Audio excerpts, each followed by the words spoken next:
अच्छा जी, आज के लेक्चर में हम डिस्कस करेंगे पैथोलॉजी का एक टॉपिक, वो है प्रोस्टेट। अब प्रोस्टेट को बेसिकली क्या होता है कि 4 जोन्स में डिवाइड किया जाता है। कौन कौन सी है वो? Central zone, peripheral zone, transitional zone, periurethral zone. ठीक है, प्रोस्टेट के कौन कौन से 4 जोन्स हैं? Central zone, peripheral zone, transitional zone और पेरीयूरिथ्रल जोन। अब अगर कार्सिनोमास होते हैं, ठीक है, अगर कार्सिनोमास होंगे तो वो होंगे पेरिफेरल जोन में। ठीक है, पेरिफेरल जोन जो सी है वो कब इन्वॉल्व होगी? जब कार्सिनोमास होंगे। ठीक है, अगर जो से है हाइपरप्लास्टिक लेजन्स होंगी तो ट्रांजिशनल जोन जो सी है वो इन्वॉल्व होगी। ठीक है, कौन सी जोन इन्वॉल्व होगी हाइपरप्लास्टिक लेजन्स में? Transitional zones. ठीक है, तो प्रोस्टेट की 4 जोन्स कौन कौन सी होगी? Central zone, peripheral zone, transitional zone और पेरीयूरिथ्रल जोन। अगर कार्सिनोमास होंगे तो कौन सा जोन इन्वॉल्व होगा? Peripheral zone. ठीक है, अगर हाइपरप्लास्टिक लेजन्स होगी, ठीक है, तो कौन सा जोन इन्वॉल्व होगा? Transitional zone. तो ये हो गए जोन्स ऑफ द प्रोस्टेट। अब नेक्स्ट जो है प्रोस्टेट को वो डिवाइड किया जाता है on the basis of the cell layers. ठीक है, सेल की लेयर्स के अकॉर्डिंग जो सा है वो 2 टाइप्स में डिवाइड किया जाता है प्रोस्टेट को। कौन कौन सी? बेसल सेल लेयर, ठीक है, और सेक्रेटरी सेल लेयर। तो प्रोस्टेट की सेल लेयर्स कितनी हो गई? 2 टाइप्स की हो गई। कौन कौन सी? बेसल सेल लेयर और सेक्रेटरी सेल लेयर। अच्छा, अब हम देखते हैं कि प्रोस्टेटाइटिस में क्या होता है। ठीक है, प्रोस्टेटाइटिस में क्या होता है? जो प्रोस्टेट की फर्स्ट कंडीशन होती है उसमें आ जाता है प्रोस्टेटाइटिस। अब प्रोस्टेटाइटिस की कैटेगरीज देखें तो वो 3 तरह की होती है। ठीक है, कौन कौन सी? Acute bacterial, chronic bacterial, chronic pelvic pain syndrome. ठीक है, कौन कौन सी कैटेगरीज है? Acute bacterial, chronic bacterial, chronic pelvic pain syndrome. अब जो अक्यूट बैक्टीरियल और क्रॉनिक बैक्टीरियल कंडीशन है, ठीक है, वो उसमें जो सा है मोस्टली क्या इन्वॉल्व होगा? यूटीआई। ठीक है, यूरिनरी ट्रैक इन्फेक्शन। ठीक है, तो क्या हो गया कि अक्यूट बैक्टीरियल और क्रॉनिक बैक्टीरियल में कौन सी कंडीशन इन्वॉल्व हो रही है? Urinary track infection. अब जो थर्ड आती है इसकी कैटेगरी वो है chronic pelvic pain syndrome. Chronic pelvic pain syndrome में बेसिकली 2 टाइप्स आ जाती हैं, इन्फ्लामेटरी और नॉन इन्फ्लामेटरी। अब जो इन्फ्लामेटरी होगी, अगर जो वाइट ब्लड सेल्स हैं वो प्रोस्टेटिक सिक्रीशंस में प्रेजेंट होंगे, ठीक है, तो उसको हम कहेंगे inflammatory condition of the chronic pelvic pain syndrome. ठीक है, क्या हो गया कि अगर वाइट ब्लड सेल जो है वो प्रोस्टेटिक सिक्रीशंस में प्रेजेंट है, ठीक है, तो क्या हो गया कि उसको हम कहते हैं inflammatory condition of the chronic pelvic pain syndrome.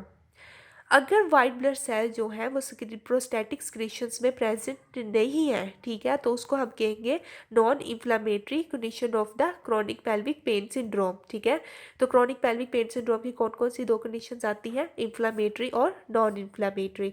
Inflammatory में क्या हो रहा है कि वाइट ब्लड सेल जो से है वो प्रोस्टेटिक सिक्रीशंस में प्रेजेंट होंगे, ठीक है, और नॉन इन्फ्लामेटरी में क्या है कि जो वाइट ब्लड सेल्स हैं वो प्रोस्टेटिक सिक्रीशंस में प्रेजेंट नहीं होंगे। ठीक है, तो ये थी कैटेगरीज कौन कौन सी?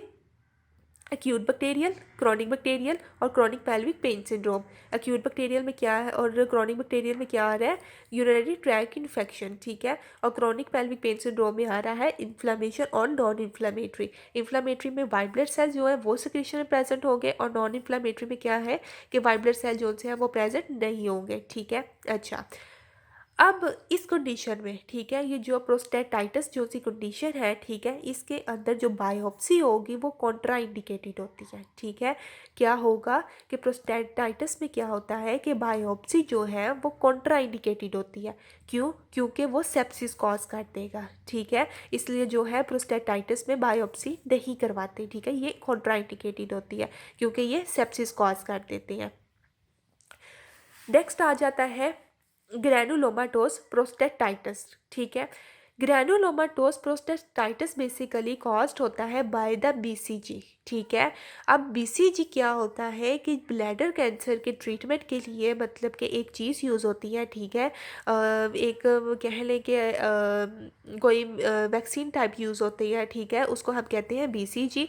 उसकी वजह से क्या हो सकता है कि ग्रैनुलोमाटोस प्रोस्टेटाइटिस कॉज हो सकता है, ठीक है। तो ग्रैनुलोमाटोस प्रोस्टेटाइटिस किस वजह से कॉज होता है? By the use of the BCG, ठीक है, जो कि यूज़ होता है for the treatment of the bladder cancer, ठीक है। ब्लैडर कैंसर के ट्रीटमेंट के लिए जो चीज़ यूज़ होती है बीसीजी, उसकी वजह से ग्रैनुलोमाटोस प्रोस्टेटाइटिस कॉज हो सकता है, ठीक है। अच्छा, अब आ जाता है ग्रैनुलोमाटोस प्रोस्टेटाइटिस में नॉन स्पेसिफिक कंडीशन। अब नॉन स्पेसिफिक कंडीशन में क्या होता है? Due to the leakage of the ruptured prostate ducts, ठीक है। मतलब कि अगर जो प्रोस्टेट की डक्ट्स हैं वो रैप्चर हो जाएंगी, ठीक है, और उसकी रैप्चर होने की वजह से जो लीकेज होगी, ठीक है, उसकी वजह से क्या होगा? Non specific condition of the granulomatous prostatitis, ठीक है। तो क्या हो रहा है? ग्रैनुलोमाटोस प्रोस्टेटाइटिस की जो नॉन स्पेसिफिक कंडीशन, उसमें क्या होगा कि जो प्रोस्टेट की जो डक्ट्स होंगी उनके रैप्चर होने की वजह से जो लीकेज होगी, ठीक है, उसको हम कहते हैं non specific condition of the granulomatous prostatitis, ठीक है। और ग्रैनुलोमाटोस प्रोस्टेटाइटिस किस वजह से कॉज हो रहा है? By the use of the BCG for the treatment of the bladder cancer, ठीक है। अच्छा, अब हम देखते हैं क्लिनिकल फाइंडिंग्स, ठीक है, कि क्लिनिकल फाइंडिंग्स में क्या क्या आता है। हमने देखी थी 3 कैटेगरीज, ठीक है, कौन कौन सी? एक्यूट बैक्टीरियल, क्रॉनिक बैक्टीरियल और क्रॉनिक पेल्विक पेन सिंड्रोम, ठीक है। अब हम देखते हैं उनकी क्लिनिकल फाइंडिंग्स कौन कौन सी हैं। जो क्लिनिकल फाइंडिंग्स आएगी एक्यूट बैक्टीरियल की, ठीक है, उसमें आता है फीवर, चिल्स और डिस्यूरिया, ठीक है। क्या क्या आ रहा है एक्यूट बैक्टीरियल की क्लिनिकल फाइंडिंग्स में? फीवर, चिल्स और डिस्यूरिया। जो क्रॉनिक बैक्टीरियल होगी उसमें भी डिस्यूरिया आएगा, यूरिनरी ट्रैक इन्फेक्शन आएगा और पेन होगा, ठीक है। क्या क्या है? क्रॉनिक बैक्टीरियल जो कंडीशन है उसमें क्या होगा? डिस्यूरिया, यूरिनरी ट्रैक इन्फेक्शन और पेन। अब जो क्रॉनिक पेल्विक पेन सिंड्रोम है, ठीक है, जो कि बेसिकली जिसमें इन्वॉल्व हो रही थी इन्फ्लामेटरी और नॉन इन्फ्लामेटरी, ठीक है। इन्फ्लामेटरी कब हो रहा था?